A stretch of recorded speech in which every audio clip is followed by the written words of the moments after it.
Avez-vous déjà réfléchi à cette question? Pourquoi certaines personnes semblent-elles attirer naturellement la richesse et l'affluence, tandis que d'autres luttent sans cesse? Est-ce simplement une question d'argent ou plutôt une question d'identité et de croissance personnelle?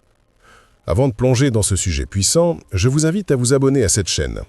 Ici, nous parlons de discipline, de leadership et de transformation personnelle. Si vous cherchez à devenir la meilleure version de vous-même, vous êtes au bon endroit. 1. L'identité personnelle et la richesse. Quand on parle de richesse, la plupart des gens pensent immédiatement à l'argent, aux biens matériels, aux voitures de luxe ou encore aux maisons somptueuses. Pourtant, la véritable richesse commence bien avant le compte bancaire. Elle prend racine dans l'identité personnelle. En d'autres termes, la manière dont vous vous percevez et la valeur que vous vous accordez déterminent ce que vous êtes capable d'attirer dans votre vie. Si une personne se définit comme limitée, sans potentiel ou incapable de réussir, elle va agir en accord avec cette image intérieure. Elle prendra de petites décisions, visera de petits objectifs et acceptera de petites récompenses. À l'inverse, celui qui se considère comme une personne de valeur, digne de succès et capable d'apporter une contribution importante, va naturellement viser plus haut et créer des opportunités qui reflètent cette identité. La richesse est donc moins une question d'accumulation qu'une question d'alignement entre qui vous croyez être et ce que vous cherchez à obtenir. On ne peut pas construire un gratte-ciel avec des fondations fragiles, de la même manière qu'on ne peut pas bâtir une vie prospère avec une identité personnelle faible. Tout commence à l'intérieur, dans le regard que vous portez sur vous-même. Il est important de comprendre que nous ne dépassons jamais la limite que nous nous imposons mentalement. Si vous croyez mériter seulement un salaire moyen, vous trouverez toujours un emploi qui correspond à cette croyance. Si vous pensez ne pas être assez intelligent pour entreprendre, vous ne prendrez jamais le risque de lancer votre projet. Vos résultats financiers et professionnels ne dépasseront jamais l'image que vous entretenez de vous-même. Mais la bonne nouvelle, c'est que l'identité n'est pas figée. Elle peut évoluer. À travers l'éducation, la discipline, les expériences et les choix quotidiens, vous pouvez élever votre perception de vous-même. C'est exactement ce que font les personnes qui réussissent. Elles travaillent autant sur leur esprit que sur leurs compétences. Elles savent que pour recevoir plus, elles doivent d'abord devenir plus. Imaginez deux personnes avec les mêmes talents et les mêmes opportunités. L'une se voit comme quelqu'un de capable, digne de respect et destiné à accomplir de grandes choses. L'autre se perçoit comme limitée, peu compétente et indigne de succès. Croyez-vous vraiment que leurs résultats seront identiques? Non. Leur identité personnelle dicte la manière dont elles vont agir, persévérer et se relever face aux obstacles. La richesse extérieure est donc le miroir de la richesse intérieure. Celui qui croit profondément en sa valeur personnelle prend des décisions courageuses. Il ose investir dans sa formation, dans ses relations, dans son avenir. Il refuse de rester enfermé dans la peur ou la médiocrité. En revanche, celui qui doute constamment de lui-même reste prisonnier de la stagnation, même s'il travaille dur. Cette idée peut paraître abstraite, mais elle se manifeste dans des situations concrètes de la vie quotidienne. Par exemple, une personne qui se voit comme un leader n'hésitera pas à prendre la parole lors d'une réunion, à partager ses idées et à défendre sa vision. Même si elle n'a pas toutes les réponses, son identité l'amène à se positionner différemment. Tandis qu'une autre, pourtant compétente, se taira par peur du jugement, confirmant ainsi son identité de suiveur. La clé, c'est donc de travailler chaque jour à renforcer votre identité personnelle. Cela passe par la discipline, par la lecture, par l'entourage, mais aussi par les petites victoires quotidiennes qui renforcent la confiance en soi. Plus vous accumulez de preuves intérieures que vous êtes capable, plus votre identité se transforme et plus vos résultats extérieurs s'élèvent. Les personnes riches ne sont pas simplement celles qui possèdent de l'argent. Ce sont celles qui ont bâti une identité forte. Elles se voient comme des créateurs, des bâtisseurs, des individus capables d'influencer et d'apporter de la valeur au monde. L'argent est donc qu'une conséquence naturelle de cette transformation intérieure. En d'autres termes, l'argent suit l'identité, jamais l'inverse. Si vous voulez changer vos finances, commencez par changer votre identité. Arrêtez de vous définir par vos échecs passés ou par vos limitations actuelles. redéfinissez qui vous êtes et qui vous souhaitez devenir. Voyez-vous comme une personne de valeur, digne d'abondance et capable d'atteindre ses rêves. C'est ce changement de regard sur vous-même qui déclenchera des actions différentes et tôt ou tard, des résultats différents. En fin de compte, votre identité personnelle est la fondation invisible de toute votre réussite. Les gens riches et influents ne se sont pas simplement contentés de courir après l'argent. Ils ont d'abord bâti une identité forte, confiante et alignée avec leurs objectifs. Voilà pourquoi on peut dire que la richesse commence à l'intérieur. Tant que vous n'élèverez pas votre identité, vous ne pourrez pas élever vos résultats. Se fixer des standards élevés. Dans la vie, chacun d'entre nous finit par récolter le niveau de standard qu'il accepte. Nos résultats ne dépassent jamais les exigences que nous plaçons pour nous-mêmes. Si vos standards sont bas, vos résultats seront faibles. Si vos standards sont élevés, vos résultats suivront cette exigence. La qualité de votre vie est proportionnelle à la qualité des règles que vous vous imposez. Quand on parle de standards, il ne s'agit pas seulement de règles rigides. Il s'agit d'un niveau minimal acceptable que vous vous refusez à franchir à la baisse. Par exemple, une personne qui se fixe le standard de toujours livrer un travail impeccable, même dans les petits détails, développera naturellement une réputation d'excellence, tandis qu'une autre, qui tolère la médiocrité, récoltera forcément des conséquences médiocres. Se fixer des standards élevés, c'est aussi décider consciemment de ne plus accepter certaines choses dans votre vie. Ne plus tolérer les excuses, ne plus tolérer la paresse, ne plus tolérer les relations toxiques. Plus vos standards sont précis et fermes, plus vous éliminez de votre existence ce qui vous freine et plus vous ouvrez la porte à ce qui vous élève.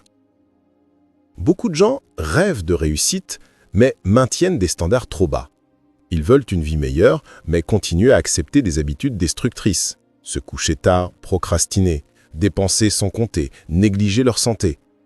Ils oublient que la discipline ne commence pas par de grands projets, mais par de petits engagements que l'on décide de respecter chaque jour.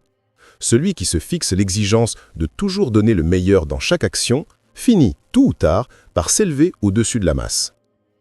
Les standards ne concernent pas uniquement le travail ou la carrière. Ils touchent aussi la vie personnelle.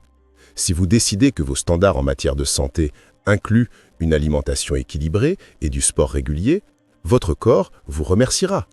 Si vos standards en matière de relations incluent le respect et la communication authentique, vous attirerez des personnes de qualité.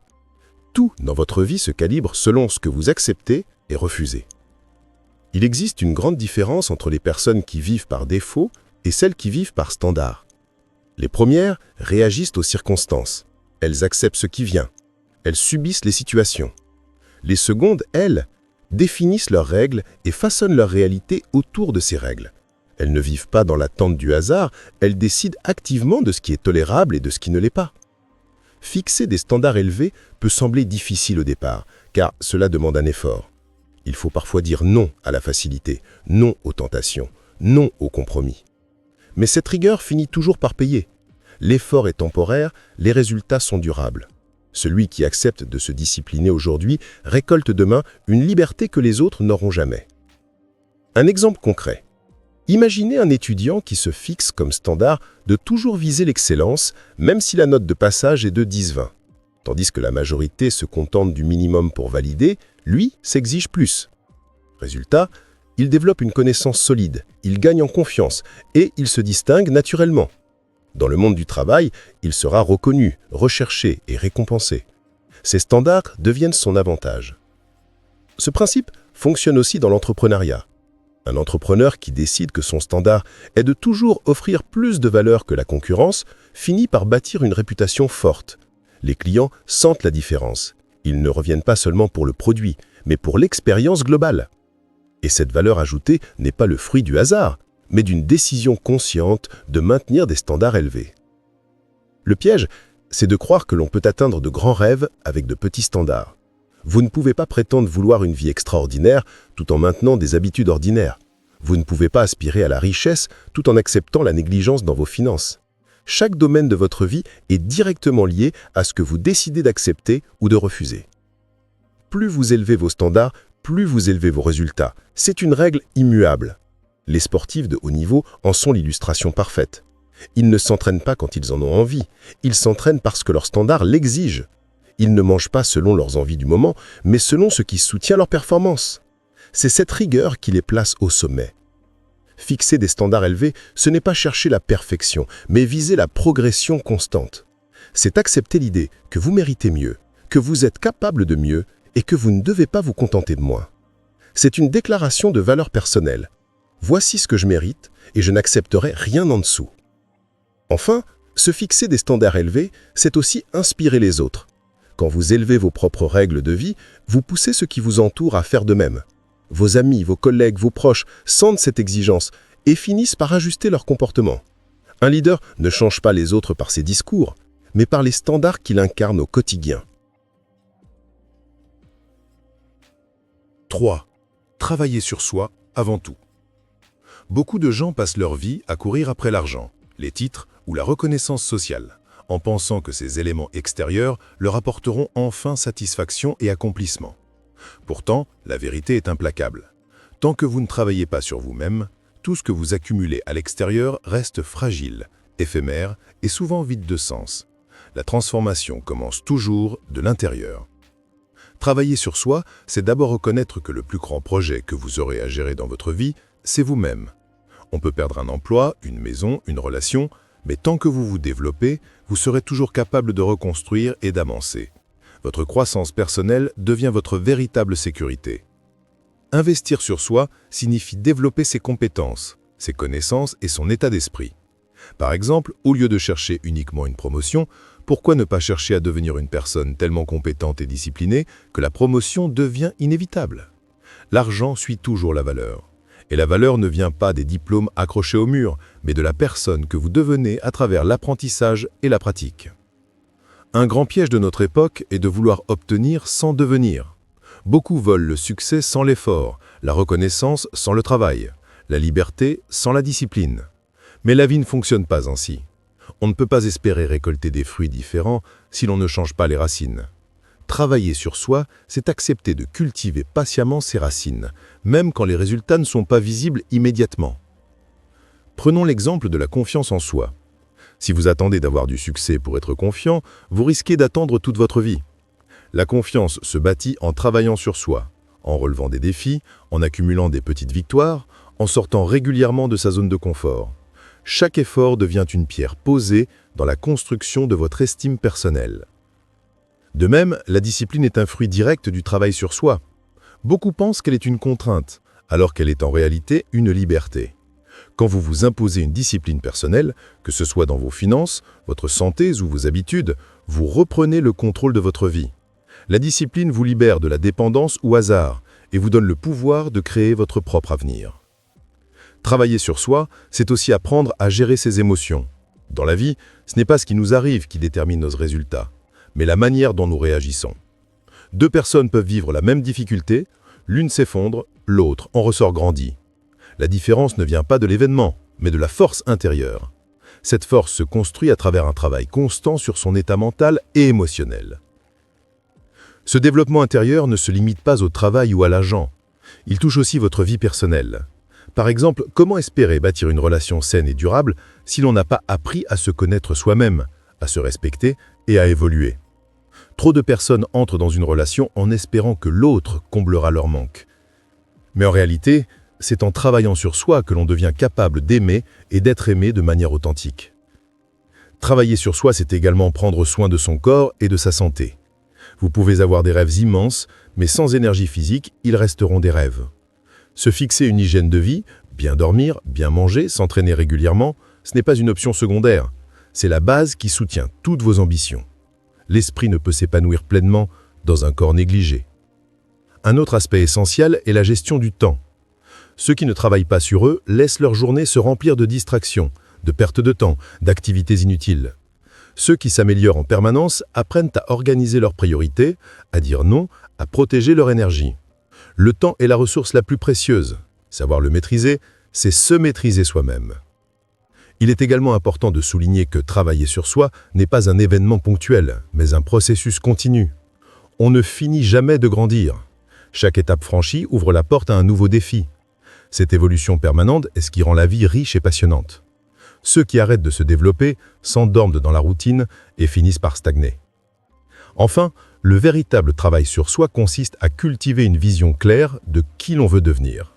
Sans vision, on s'agite dans tous les sens. On court après les tendances du moment sans jamais trouver sa voie. Mais avec une identité en construction, nourrie de valeurs solides et d'objectifs précis, chaque action prend un sens. Vous n'avancez plus au hasard, vous avancez vers une destination choisie. 4. Comment devenir un leader influent? Beaucoup confondent le leadership avec le pouvoir ou l'autorité hiérarchique. Ils pensent qu'un leader est celui qui a un titre prestigieux ou un poste élevé. Mais la vérité est tout autre. Le leadership n'est pas une position, c'est une disposition. Ce n'est pas le fait d'avoir du pouvoir sur les autres, mais la capacité d'exercer une influence positive et durable. Devenir un leader influent commence par l'exemple. Vous ne pouvez pas demander aux autres de faire ce que vous n'êtes pas prêt à faire vous-même. Le leadership est d'abord une affaire d'intégrité. Vos paroles doivent s'aligner avec vos actions. Quand les autres voient que vous incarnez vos principes au quotidien, le respect grandit naturellement. L'influence naît de la cohérence, pas du discours. Un leader influent est également une personne qui écoute avant de parler. Contrairement à l'idée reçue, l'autorité ne vient pas du fait de parler fort ou d'imposer ses idées, mais de la capacité à comprendre profondément les besoins, les peurs et les aspirations des autres. Celui qui écoute vraiment crée un lien, et ce lien devient la base de son influence. Le leadership exige aussi une vision claire. On ne suit pas quelqu'un parce qu'il est sympathique, mais parce qu'il inspire une direction, une perspective d'avenir. Un leader influent peint un tableau du futur qui motive, qui rassemble et qui donne envie d'agir. Sans vision, il n'y a pas de mouvement. Et sans mouvement, il n'y a pas de leadership. Un aspect trop souvent négligé du leadership est la responsabilité. Le vrai leader prend sur lui les erreurs et donne le mérite aux autres pour les réussites. C'est exactement l'inverse de la mentalité de la masse, où chacun cherche à fuir ses responsabilités et à s'approprier le mérite. En portant le poids de la responsabilité, le leader montre son courage et gagne une confiance inestimable. Devenir un leader influent demande aussi de développer son intelligence émotionnelle. Un leader qui ne sait pas gérer ses émotions finit par réagir impulsivement, par décourager ses équipes et par perdre le contrôle. À l'inverse, celui qui reste calme sous la pression, qui garde une attitude constructive face aux échecs et qui sait encourager dans les moments difficiles, devient une source de stabilité pour les autres. Le charisme d'un leader ne vient pas de son apparence physique ou de sa capacité à parler, mais de l'énergie qu'il dégage. Les personnes influentes transmettent une force invisible. Elles croient tellement à leur mission que cette conviction devient contagieuse. Leur enthousiasme sincère attire et inspire, parce qu'il est authentique et aligné avec leur identité. Un leader influent n'est pas celui qui crée des suiveurs, mais celui qui forme d'autres leaders. Le but n'est pas de garder les autres dans la dépendance, mais de les élever, de les responsabiliser et de les rendre capables de prendre eux-mêmes des initiatives. Plus vous rendez les autres grands, plus votre influence grandit, parce qu'elle ne repose plus sur la contrainte, mais sur la reconnaissance. Dans la vie quotidienne, cela signifie encourager, donner des opportunités et partager ses connaissances. Beaucoup protègent jalousement leur savoir par peur de perdre leur position. Mais les vrais leaders comprennent que partager, c'est multiplier. Quand vous aidez les autres à grandir, vous bâtissez une loyauté indestructible et une influence qui dépasse votre seule personne. Le courage est également une caractéristique essentielle du leadership. Être un leader, c'est souvent faire face à des décisions difficiles, parfois impopulaires. Le leader influent ne cherche pas à plaire à tout le monde, il cherche à faire ce qui est juste, même quand c'est difficile. Cette capacité à agir malgré la peur est ce qui inspire profondément les autres. Un autre pilier est la constance. On ne suit pas quelqu'un qui change d'opinion au gré des circonstances ou qui abandonne au premier obstacle. Le leader influent reste fidèle à ses valeurs, persévère malgré les tempêtes et montre ainsi la voie. Sa constance devient un repère pour ceux qui doutent et cette stabilité construit une influence durable. Enfin, le leadership véritable repose sur le service.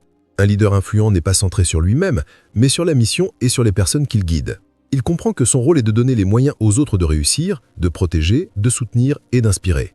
Servir ne diminue pas son autorité. Au contraire, cela la renforce, car les gens suivent volontiers celui qui se met sincèrement à leur service.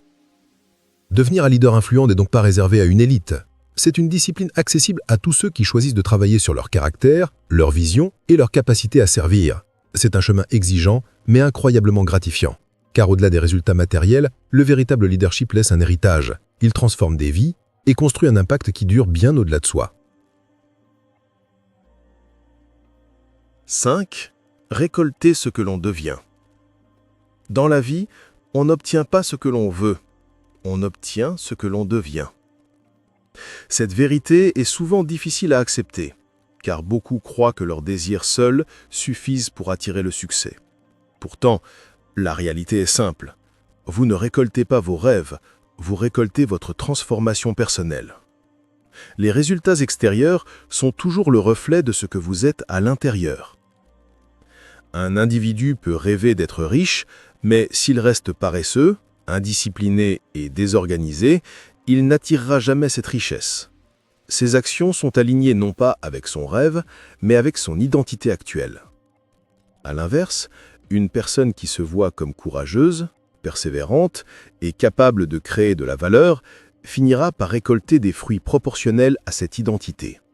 La moisson suit toujours la graine que l'on sème en soi-même.